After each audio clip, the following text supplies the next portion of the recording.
Yanzu damuna ta fara sauka, mutane da yawa suna shirye-shiryen shiga noman damuna.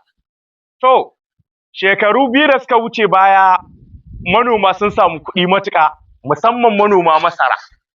Amma kuma bara an samu jarabawa a noman masara, ba a samu kuɗi ba kamar yadda aka saba shekaru da suka wuce. Haka noman barkono shi ma ba a samu kuɗi ba. Da yawan manoma musamman wanda baƙi ne a cikin aikin, za su ce za su guji noman masara da noman barkono saboda ganin bara ba a samu kuɗi ba.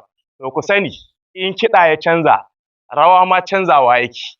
Rashin samun kuɗi da ba a yi bara ba, hakan shi zai sa da yawa waɗanda baƙi ne a cikin harkar noma su guji noman masara, su koma noman waken suya sakamakon shi tsawon shekarun nan yana ta ba da kuɗi. To, idan da yawansu suka koma wancan ɓangaren na noman waken suya da sauransu, ku da kuka tsaya kuka yi noman masara, ina muku albishir za ku samu kuɗi da yardar Allah. Haka noman barkono shi ma za a maimaita irin waɗancan shekarun.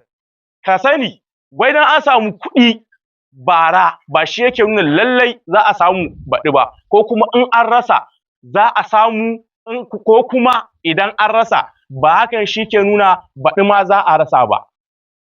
Kai dai ka ɗauki noma a matsayin sana'a, sana'a kuwa ba a fasa ta don wai an yi asara. Ka ci gaba da bibiyar Ant Agro